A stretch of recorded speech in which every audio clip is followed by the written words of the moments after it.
Hello everybody, my name is Ricardo Espaillat and welcome to my economics lecture series wherein we tackle the book Man, Economy and State by the great economist Murray Rothbard. Today we're going to be starting chapter 2 titled Direct Exchange, but before we get into that I just want to do a brief reminder of what chapter 1 was all about. Chapter 1 was about understanding the fundamentals of human action, understanding that human action is purposeful behavior, and from that seeing what are the laws that derive from individuals acting in order to pursue an end. The interesting thing about chapter 2 is that those laws that we learned and understood in chapter 1, we're now going to apply them in the context of interpersonal exchange. In other words, in the context of dealing with another human being. However, before we get into the analysis of individuals acting voluntarily and dealing with their different laws of marginal utility and how prices come about and voluntary exchange and etc., we first had to do a pit stop to the first section, which is titled Interpersonal Exchange Violence, or Types of Interpersonal Exchange Violence. In other words, we have to talk a little bit of violence as means to dealing with other people. Because it's important, because by analyzing violence, we can later see the contrast that exists between a society based through violence and a society based through peace and voluntarism. Let's call it that. Alright, so let's talk about violence. Let me put you some context. Let me present you the situation. So let's go back to Robinson Crusoe. Robinson Crusoe is walking through his island, discovering he's pretty happy that he did his stick. You know, his production has improved thanks to that capital good, different stages of production, we talked about that. And all of a sudden, you know, he's in the trees and kind of stuff, and he sees somebody in a distance. And he sees that that person has, let's say a bow and arrow, to say a resource. Has a bow and arrow, has some sort of clothing, has some food. In other words, he has some sort of resources, right? Crusoe gets excited, and in this universe that we're analyzing, Crusoe decides to use violence against Jackson in order to obtain those resources, alright? So, what are the possible things in the context of violence that Crusoe could do to this individual, which we're going to call Jackson, in order to obtain his resources? He could kill him,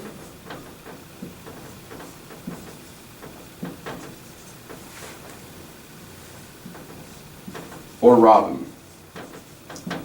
There are other means which can be used in there are other means that can be used in order for him to obtain his resources through the use of violence. However, Murray Rothbard just starts with these two, and just to keep the consistency of the book, we'll start with that. So he could kill him to get his resources. So boom, he kills him.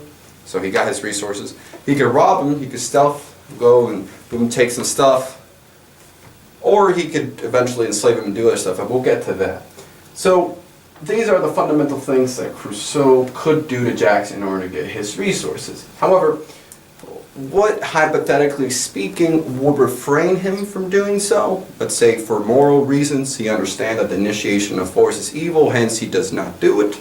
Another reason why he would refrain from such action is actually the risk of death. You know, he saw that Jackson had a bow and arrow. Maybe he doesn't want to initiate the use of force because he knows that he could die. He values his life.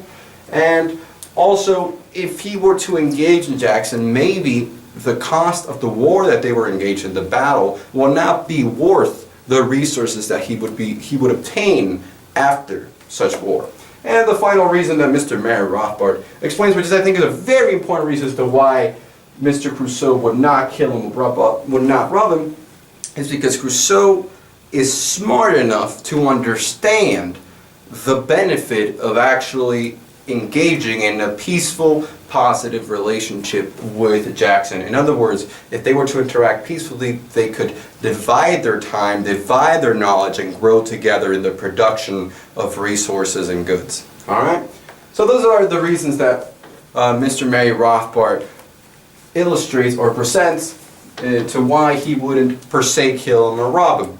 In this universe, if he were to kill him, he has the resources, he consumes it, or maybe he decides to produce, but evidently his production is going to be limited because he's a finite person and his time is limited. Most scarce mean is time, as we learned in chapter 1. But let's say that Mr. Crusoe disregards all these moral and hence practical reasons to why not kill him, and he, instead of killing him and rob him, he decides to basically enslave Crusoe. So he could enslave him. That's another means. And of course, it's important to realize that at least, violence is present in all of these, but when it comes to enslaving and robbing, there is the threat of violence. Sometimes when you want to rob someone, not per se you initiate violence against them, but you are applying the threat of violence. You go to someone with a gun, you say, hey, give me your wallet. You per se might not kill that person or shoot that person, but if that person does not do what you desire, evidently they're going to receive that violence which you are threatening them with. And with enslaving him, if somehow Crusoe manages to enslave Jackson, and Jackson has no way of defending himself, no weapon or something, and he manages to enslave him, the only way that he does that is through the threat of violence. He tells Jackson, look, every day you have to go fishing. If not, I'm going to do a violent act against you. Alright? So, those are the type of violent relationships that could develop between Crusoe and Jackson. And if we want to put some sort of name or place some sort of name to this relationship, we could call the relationship a hegemonic relationship. It's hegemonic means that Jackson would be laboring under the threat of violence. In other words, a hegemony or a hegemonic system is a system that functions under the threat of violence. In this case, Mr. Crusoe is telling Jackson to work, and if he doesn't work, he's going to receive violence. Something really quick, which is, in my opinion, relatively clear, however, Mary Rothbard states it, is that Jackson is not, by the fact that he's following Crusoe's orders, does not mean that he's happy about being enslaved. The reason why that is the case is because if he were happy about doing the jobs that Mr. Crusoe is telling Jackson to do, there wouldn't be any need to use force. There would just be persuasion and everything would go well. However, the important thing to realize is that he's enslaving him, he's not happy, and if we want to define in abstract terms of different types of relationship, we would call this a hegemonic relationship, a command-based relationship, a command-based under the threat of violence relationship. That's what we would call it. Now, let's put our shoes in Jackson's shoes. If that makes sense. Let's just put ourselves in Jackson's shoes. That's what I meant to say. Jackson has the possibility of two things. Either he could accept being enslaved and he would carry out his life, or two, he could revolt. However, it is important to note that revolting has a risk. It has a risk of death, of injury, death, injury, and unhappiness, and other things related, negative stuff. There's a risk. And the things that could happen to Jackson if he decides to revolt is that Crusoe could kill him. That's option one. Crusoe and Jackson could end up in an endless war. They're constantly fighting because Crusoe is persistent about enslaving him. They're constantly fighting. Jackson could kill Crusoe. That's also another possibility. And another thing that could happen is that maybe Crusoe realizes that, okay, this guy is revolting, and hence, this is not good. What I'm going to do is steal from Jackson and go away, because in the shoes of Crusoe, he sees the revolt as it's not worth it. I don't want to die either, so they stop that.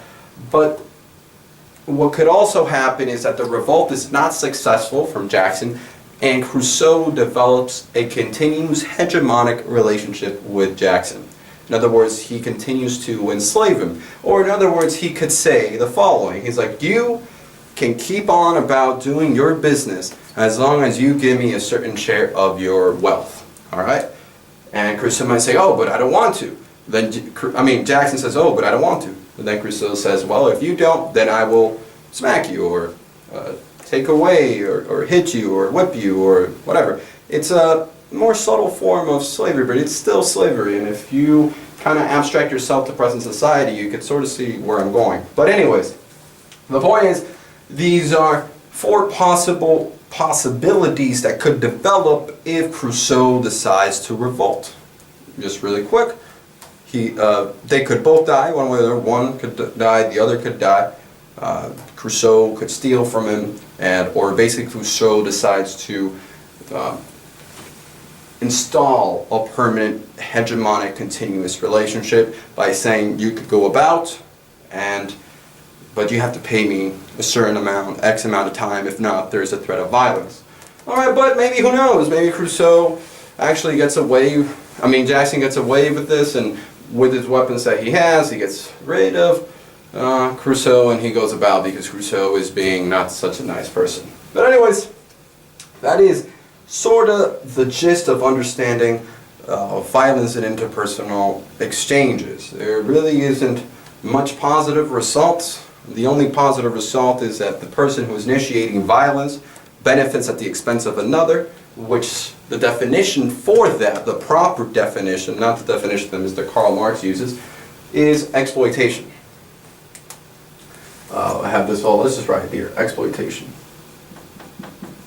So exploitation is a relationship or the act of you benefiting at the expense of other. Crusoe is exploiting Jackson because he's benefiting, he's getting the rewards of his labor, but Jackson is not benefiting because he's doing it under the threat of violence. He's not doing it voluntarily. Alright? Now, we've analyzed these interactions, and the important thing to realize is it's a hegemonic interaction, and it's an interpersonal hegemonic interaction. Before we had to analyze autistic exchanges, and now we're analyzing interpersonal exchanges. Alright? Autistic is just individual, dealing with the individual, me switching from being in my room to being in my kitchen, that's an exchange, and now we're dealing with another person. Luckily, this is where the section ends, and we go into more fun stuff, because analyzing violence, there really isn't many positive and creative things that can come about. It's just death, robbing, and dark thoughts that they're not fun analyzing, but you do have to analyze in order to understand the importance of actually the voluntary system. Anyways, main point, type of interpersonal exchange, violence. Violence doesn't really lead to any positive result for both parties, just to one, and that one person is not being smart enough to see the benefit of having them around. They could work together. But yeah, that is the first section, chapter 2. Thank you very much for watching, for sticking, for being patient with me with these videos, and I hope you enjoy this. See you next time.